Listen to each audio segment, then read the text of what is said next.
오늘 창립 14주년을 맞는 우중학교의 강단을 이 부족한 종에게 맡겨주신 우리 조 목사님에게 감사의 말씀을 드립니다.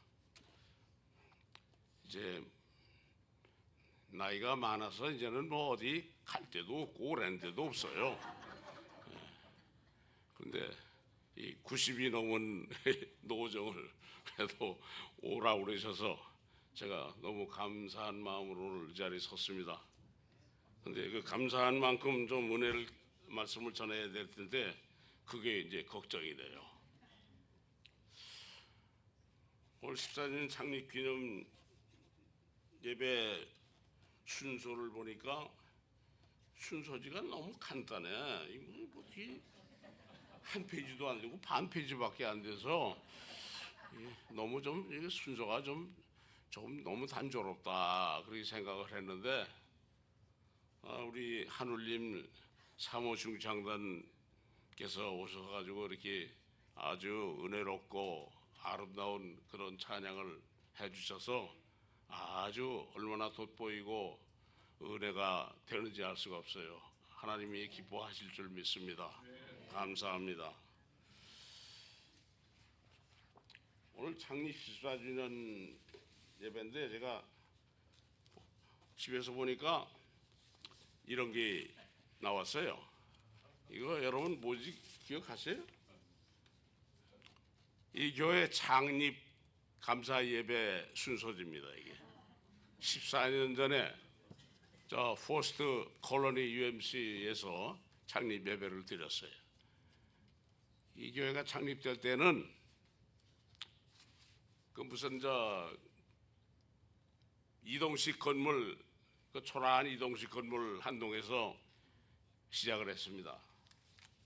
그런데 이제 14주년을 맞이해서 이렇게 뭐 그 전에 이미 성전은 마련됐지만은 이렇게 좋은 성전에서 다시 감사 예배를 드릴 수 있게 돼서 얼마나 참 기쁘고 고마운지 몰라요. 이 창립 감사 예배 순서 보니까 그날은 우리 연예 북텍사스 연예 얼 블레드소 감독님이 오셔서 설교를 하셨어요. 성경 말씀은 사도행전 1장 3절로부터 8절 말씀을 봉독하시고 설교 제목은 You shall be witnesses 이런 제목으로 말씀을 하셨습니다. 네, 순서를 쭉 보니까 마지막 축도 순서에 제 이름이 있네요. 제가 그 당시에는 이 중남부 지역에 선교 감리사로 있었습니다. 그래서 선교 감리사니까 또 순서 빼놓을 수 없고 그래서 뭐 축도 순서를 넣어주신 것 같아요. 어쨌든 제가 창립 주일부터 이 교회 관계가 있는 사람입니다. 물론 그동안도 여러 번 이 교회에 나왔지만은 또 제가 보니까 제가 창립 11주년 때도 와서 설교를 했더라고. 여러분 기억하시는지 모르겠어요. 예. 그래서 제가 이 설교 온 거가 그때 설교 오는 건데 그때 사도행전 9장 31절 말씀을 본문으로 해서 든든히 서가는 교회라는 제목으로 설교를 했던 그런 기록이 있습니다. 오늘은 아까 읽어드린 계시록 3장 7절부터 13절 말씀을 본문으로 해서 빌라델비아 교회처럼 이런 제목을 담았습니다. 빌라델비아 교회, 빌라델비아 교회 발음이 좀 그런데 사실은 필라델피아 교회, 필라델피아 교회. 저 동부 쪽에 있는 뉴욕, 뉴저지 쪽에 있는 그 필라델피아가 아니라 이것은 저 AD 1세기 경에 있었던 그 소아시아 지역에 있었던 교회입니다. 지금의 터키 지역이죠. 그 당시에 그 교회 7교회가 있었습니다. 에베소, 서모나, 버가모, 두아디리아, 사데, 빌라델비아, 라오디게아 이렇게 7교회가 있었어요. 계시록 2장과 3장에 그 교회들이 쭉 나와 있습니다.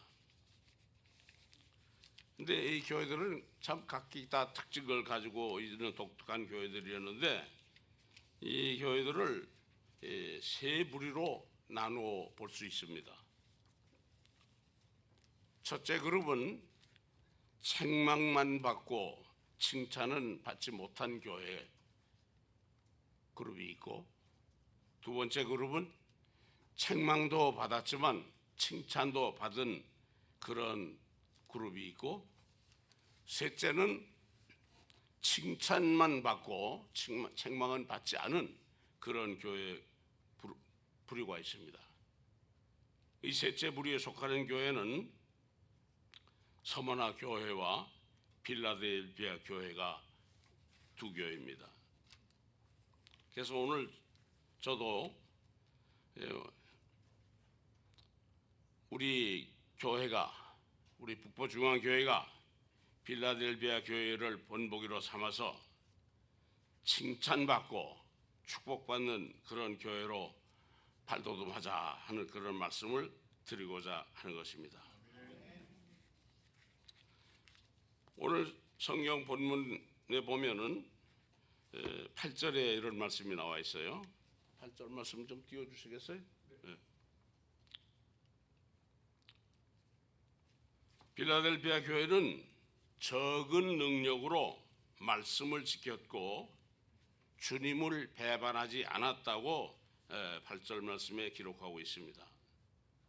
내가 적은 능력을 가지고도 내 말을 지키며 내 이름을 배반하지 아니하였도다, 이렇게 말씀했어요. 여기서 적은이라는 말, 이것은 헬라어로 미크란이라고 하는 그런 형용사를 썼습니다. 미크란. 근데 미크란이라는 이 형용사가 영어의 마이크로의 어원입니다. 마이크로 하면 아주 적은 거, 아주 세밀한 거, 이런 뜻을 갖지 않습니까? 그래서 마이크로브 하면 세균, 미생물 뭐 그런 뜻이 되고, 마이크로버스 하면 아주 조그만 버스, 마이크로봇 하면 아주 최소형의 로봇, 마이크로그램 하면 100만 분의 1g, 100만 분의 1g을 마이크로그램이라고 그런다고 그래요. 그렇게 마이크로 하면 아주 적은 미세한 그런 뜻을 갖습니다. 그러니까 필라델피아 교회는 적은 능력으로, 마이크로 파워로, 잘 눈에 띄지도 않는 그런 힘을 가지고도 큰 일을 해낸 교회라고 하는 것입니다. 필라델피아 교회 그 당시에 사이즈로 본다면은 초대교회 뭐 사이즈가 뭐 얼마나 컸어요. 다 가정 교회들이죠. 교회들의 숫자가 얼마나 됐겠어요. 또 그 교회에 나오는 교인들의 신분이나 뭐 집이나 뭐 이런 것도 뭐 다 초라한 그런 교회들이에요. 그런 뭐 밖으로 뭐 내세울 것 아무것도 없는 그런 교회였지만은 주님 보실 때 큰 일을 했다는 얘기예요. 오늘 우리들은 뭐 큰 교회, 뭐 큰 사람, 뭐 유력한 사람, 뭐 힘 있는 사람, 이런 사람이라야 뭘 그래도 할 수 있다, 이렇게 생각을 할 때가 많습니다. 그러나 우리 기독교 2000년 역사를 통해서 볼 때도 뭐 큰 사람, 뭐 큰 힘 있는 사람이 뭘 했다고 하는 그런 경우는 그리 많지 않아요. 힘없는, 보잘것없는 그런 사람들을 통해서 역사를 일으키는 것, 그런 경우가 많습니다. 우선 예수님을 봅시다. 예수님 자신부터 뭐 대단한 사람이었습니까? 갈릴리 나사렛에 뭐 이름 없는 목수에 지나지 않았어요. 뭐 목수도 뭐 그 유명한 사람도 있잖아요. 뭐 장인이라고 그래가지고 뭘 굉장한 것을 만들고 이런 사람이 목사님 예수님은 목수지만 그런 목수는 아니었다고 나는 생각해요. 또 예수님의 제자들 볼 때도 다 갈릴리 호수의 어부들이 대부분이었습니다. 뭐 어부가 신통치 않다 그런 얘기를 하려고 하는 건 아니에요. 그러나 그 당시 볼 때 어부는 사회적으로 그게 무슨 인정받고 우러러보는 그런 신분의 사람들은 아니었어요. 물론 예수님 제자 가운데 마태 같은 엘리트 그룹도 있었습니다.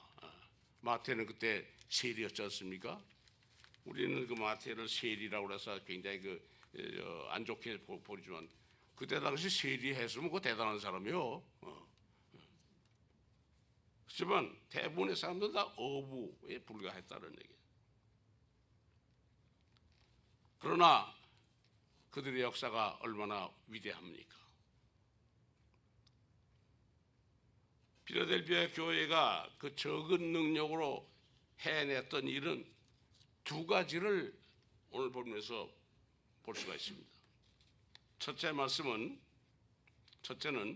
말씀을 지켰다고 그랬어요. 어려운 여건 속에도 불구하고 말씀에 순종을 했고 그 말씀을 잘 실천했다고 하는 것입니다.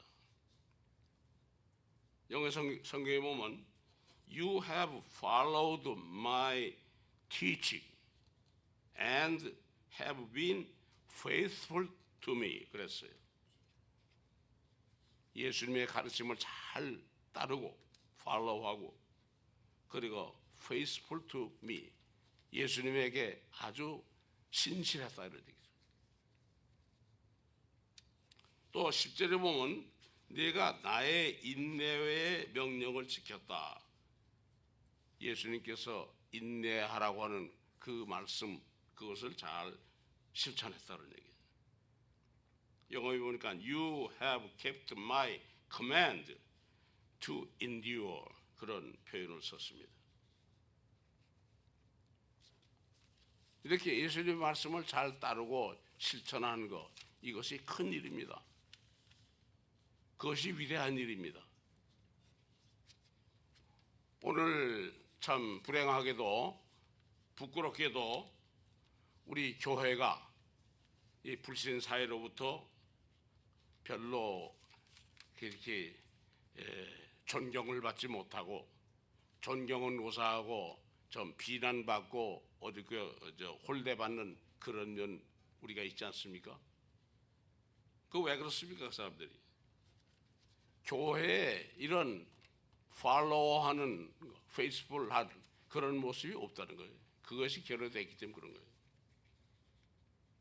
오히려 불신자들은 예수 믿는 사람들이 더 나쁘다 그런 식으로도 얘기를 합니다. 그런 얘기를 우리가 듣고 있어요. 참 부끄러운 얘기예요.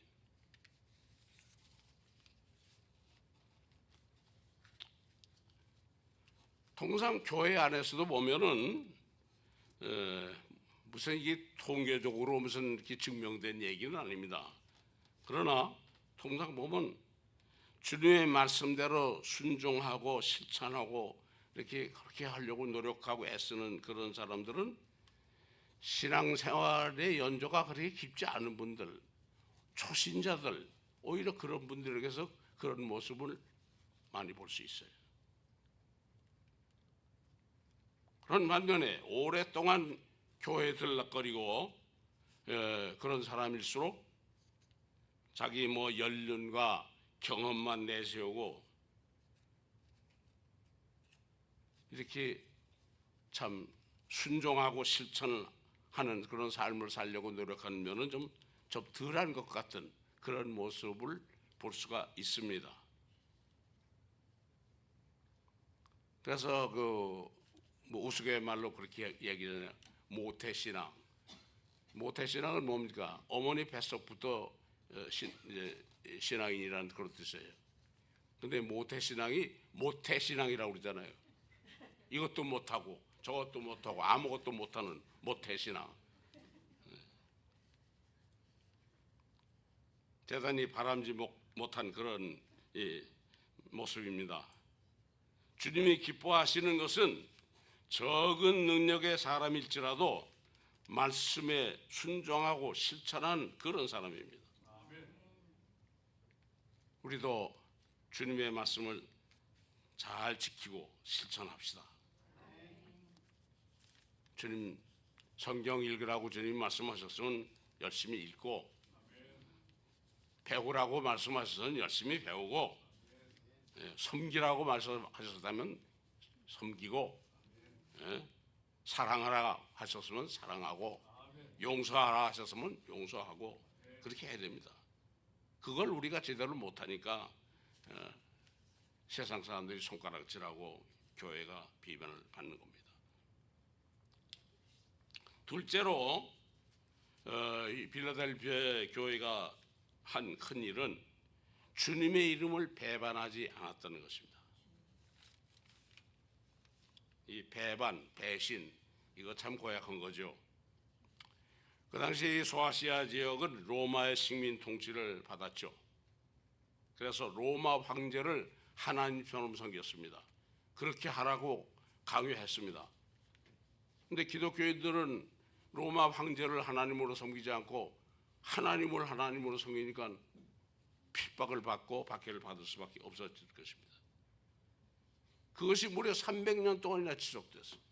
그러니까 처음에는 열심으로 했고 잘 견디며 했지만 시간이 가면서 세상으로 돌아가고 황제 숭배로 돌아서고 또 교회를 떠나고 그런 사람들이 많이 생기게 된 것입니다.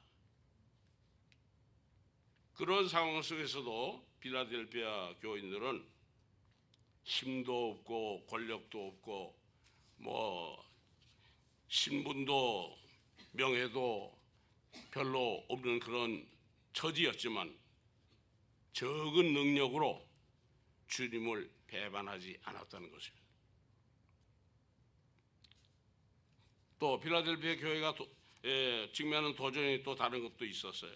오늘 본문 구절을 보니까 사단의 회 곧 자칭 유대인이라고 하는 그룹이 나옵니다. 그때 당시 유대인은 이 이방 교회에서 굉장히 그 좀 혈통적인 우월감을 가지고 있었던 것 같습니다. 왜? 예수님이 유대인이니까 나도 예수님과 같은 혈통이다 이런 얘기야. 요즘도 혈통 가지고 자랑하는 사람도 있잖아요. 뭐 백두 혈통을 내세우는 그룹도 있지 않습니까?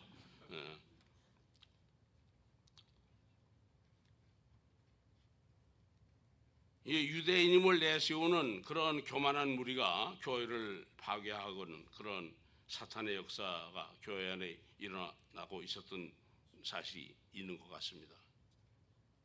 그런데 주님께서는 그들을 빌라델피아 교인들 앞에 무릎을 꿇리게 하시겠다고 말씀을 했어요.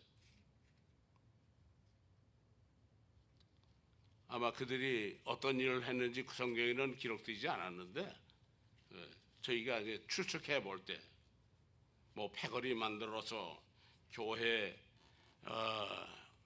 문제 일으키고 조그만 흠집이라도 들춰내고 비난하고 뭐 회방하고 뭐 그런 짓거리 했지 않았을까, 그저 그렇게 생각을 해봅니다.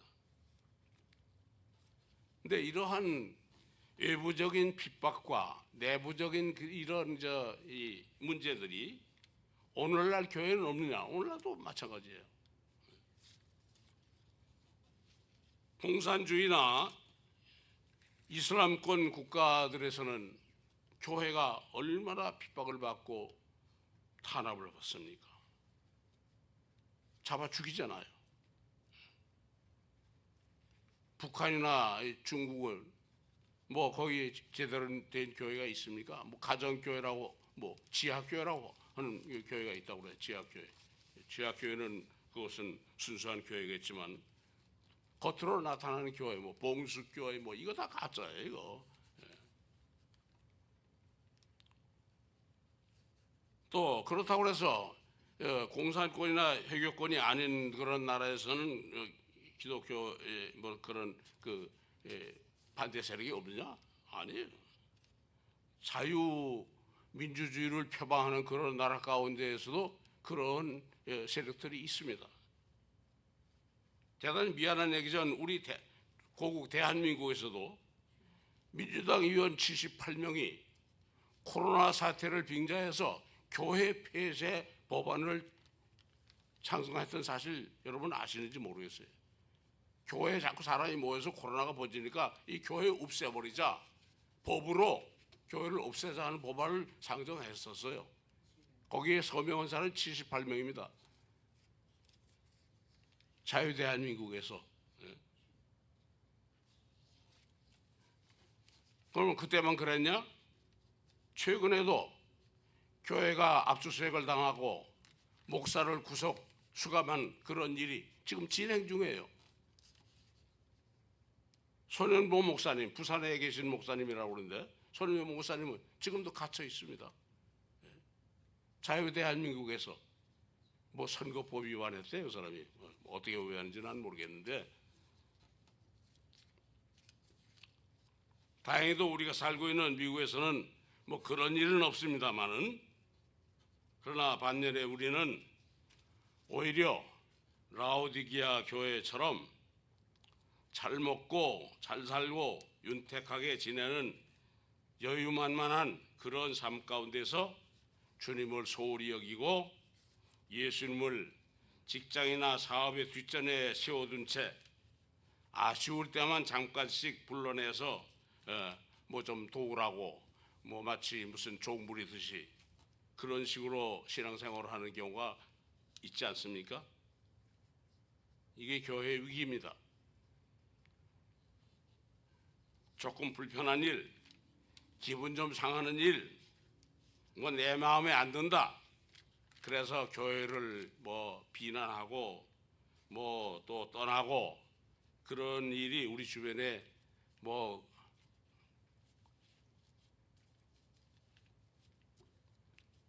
여러분 보시는 일 아니에요? 여러분, 나 자신도 내 마음에 안 들 때가 부지기 있습니다. 내가 왜 이 모양이냐, 이거 좀 이래 이거 아니지 않나? 그런 때 여러분 없으세요? 저는 그럴 때 많아요. 내 자신도 내 마음에 안 들 때가 부지기 있는데 어떻게 남이 내 마음에 꼭 들겠습니까? 그거 우리가 그런 무슨 그런 생각에서는 벗어나야 돼요. 처절한 박해나 핍박 때문에 예수님을 배반한 그것도 나쁘지만은 이런 유혹이나 풍요나 무슨 기분 문제 때문에 주님을 배반하는 것은 더 큰 죄악입니다. 필라델피아 교회는 작은 능력으로 큰 일을 해낸 교회였습니다. 오늘 우리들도 역시 작은 능력의 소유자일 뿐입니다.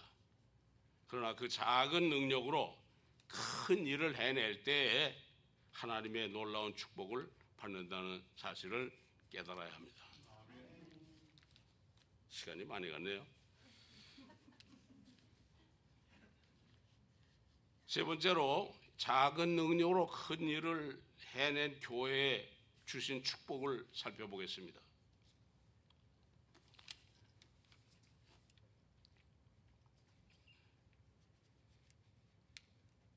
10절 말씀을 볼 수 있나요?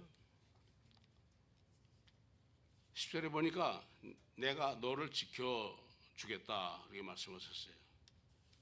주님께서 보호해 주시겠다 하는데 여기서 말하는 보호는 우리가 평상시에도 주님의 보호가 있어야 되겠습니다만 우리가 얼마나 위험 가운데 살고 있어요. 그러나 여기서 말하는 보험은 마지막 때의 환난에서 우리를 지켜주신다는 거죠.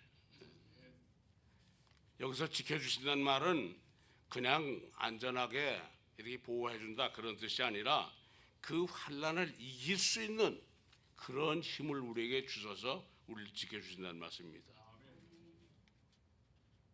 얼마나 참 든든한 그런 약속의 말씀인지 알 수가 없어요. 두 번째는 12절에서 우리가 볼 수 있는데 하나님의 성전의 기둥이 되게 해주신다고 그랬어요. 기둥, 예. 집을 받치는 큰 힘이 기둥입니다. 기둥은 튼튼합니다. 움직이지 않습니다. 꼭 필요한 사람, 매우 중요한 사람, 든든한 사람이 되게 해주신다는 그런 뜻입니다. 여러분 모두가 다 지금 그 자리에서, 그 위치에서, 그 현장에서 기둥 같은 사람이 되시기를 축원합니다. 세 번째로 보면 주님의 이름을 써주신다, 그런 말이 나옵니다. 주님이 보증해 주신다, 주님이 개런티 해주신다, 그런 뜻입니다. 주님의 이름을 써주신다, 나는 이걸 사인해 주신다, 그런 말로 해석을 했어요. 우리는 미국에 살기 때문에 사인을 많이 합니다. 근데 사인 함부로 할 수 없죠. 사인 굉장히 조심해서 해야 됩니다. 사인할 때 뭐라고 씁니까 거기다? 내 이름 쓰는 게 사인 아니에요. 내 이름 쓰는 거예요. 예수님이 내 이름을 써준다, 내가 사인해 주겠다, 그런 뜻입니다. 사인의 뜻이 무엇입니까? 확인해 준다. 이건 내가 확인한다, 내가 인정한다, 내가 보증한다, 내가 신뢰한다, 내 명예를 건다, 이런 뜻이 다 포함되어 있는 것입니다. 그래서 우리가 미국에서 사인하는 경우가 많은데 사인 함부로 하면 안 됩니다. 사인 조심해서 해야 됩니다. 잘못하면 사인 한 번 잘못해가지고 큰 봉변을 당할 수 있어요. 이 필라델피아 교회처럼 주님의 말씀을 지키고 어떠한 상황 속에서도 주님의 이름을 배반하지 않고, 그래서 주님의 놀라운 축복과 지켜주심과 기둥이 되게 해주심과 신뢰와 보증을 해주시는 그런 축복을 받기 원한다면 우리가 어떻게 해야 됩니까? 오늘 다시 앞쪽으로 돌아가서 주님의 말씀을 힘써 지켜야 합니다. 주님의 말씀을 잘 실천해야 합니다.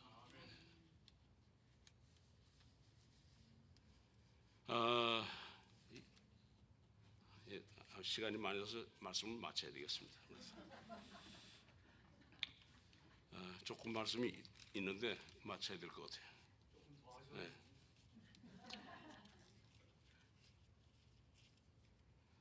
우리가 주님의 은혜, 하나님의 축복은 공짜라고 그렇게 알고 있습니다. 하나님은 공짜로 주신 거다. 그래서 은혜는 하나님의 선물이다, 그렇게 얘기를 많이 하죠. 사실 그렇습니다. 공짜로 주신 거예요. 근데 그 공짜가 여러분도 선물도 받아보셨을 텐데, 선물을 받았으면은 나한테 선물 줘서 고맙다, 그냥 그렇게 입술 씻고 말면 됩니까? 선물 받았으면 나도 선물을 해야 되는 어떤 의무 같은 게 생기지 않아요?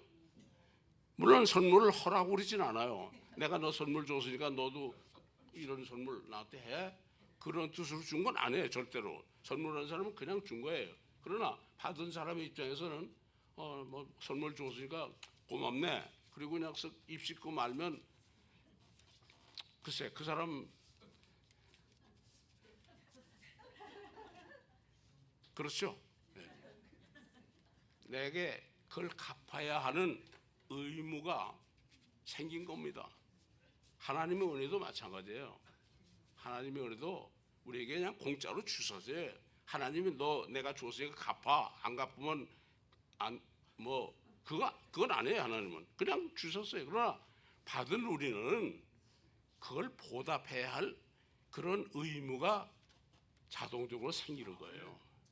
그거를 아니고 난 받으면 그 하나님이 주신 거니까 그냥 끝나서 받으면 그만이야. 그건 옳지 않은 태도입니다. 저는 그렇게 생각해요. 여러분 어떻게 생각하는지 모르겠는데, 그래서 세상에는 공짜가 없죠. 세상에는 공짜 절대로 없어요. 예. 그러나 이런 의미에서 하늘나라에도 공짜는 없다고 나는 생각해요. 하나님은 우리에게 공짜로 주셨지만은 그걸 갚으라고 하나님은 뭐 족치지는 않지만은 나는 내가 스스로 그것을 어떻게든지 보답하려고는 그런 마음, 그런 자세를 가지고 해야 되는 거. 그게 옳은 자세라고 생각합니다. 세상에서는 이제 뭐 은행에 론 같은 거 받는 경우 생각해 봅시다. 은행에 론 받기가 얼마나 어렵습니까? 빚지는 건데 그거 그냥 받는 것도 아닌데 나중에 다 갚을 건데 그거 갚을 건데도 그거 론 함부로 주지 않잖아요. 론 받으려면 뭐 담보물이 있어야지, 뭐 보증이 있어야지, 뭐 또 뭐 내 크레딧이 있어야지. 그래야 겨우 받는데 뭐로 또 공짜로 해줍니까? 또 이자 내야지. 나중에 이자까지 쳐서 갚아야 할 걸 론도 받기가 힘든데 하나님은 그냥 뭐 우리에게 무슨 보증도 요구하시지 않고 뭐 보증인도 세우라고 하시지 않고 우리 크레딧도 보지 아니하시고 그냥 주셨어요. 그냥 우리는 그냥 받았으니까 그냥 땡이다 그러면 안 되는 거예요. 갚아야 돼. 얼마나 갚아야 되느냐?